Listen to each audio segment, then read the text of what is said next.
פה משקיעים ולקוחות שלנו, אנחנו עכשיו נעשה טלפון לקליינט שקנה איתנו עכשיו דירה, ונקבל לנו בלייב פידבק. אני רוצה שהוא יגיד את האמת. אילן היקר, שבוע טוב. שבוע מבורך, מה האמת? אני פה יושב עם יניב בפודקאסט, ואני רוצה שתגיד לנו פה למצלמה לדקה. איך היה לך התהליך, ואיך נקרא לזה נפגשנו, ואיך נהיה החיבור, והאם אתה ממליץ על ארמנדו דובאי?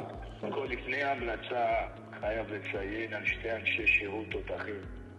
שיודעים להסביר לבן אדם את כל הפרמטרים ואת כל הדברים החשובים לדעת לפני העסקה.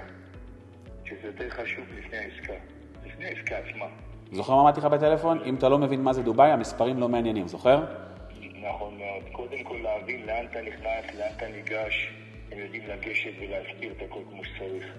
ולצאת, איך אומרים, בהסבר פנים מצוין, ואז לחשוב עם עצמך אם להיכנס לעסקה או לא להיכנס לעסקה. גם בצורה פיננסית, מבחינת הכספים, אם כדאי לא כדאי, מבחינת פריסת תשלומים והסבר תהליך, ואם כדאי לא, כדי שהאדם יוכל לחשוב עם עצמו אם הוא יכול להיכנס לעסקה בטוחה.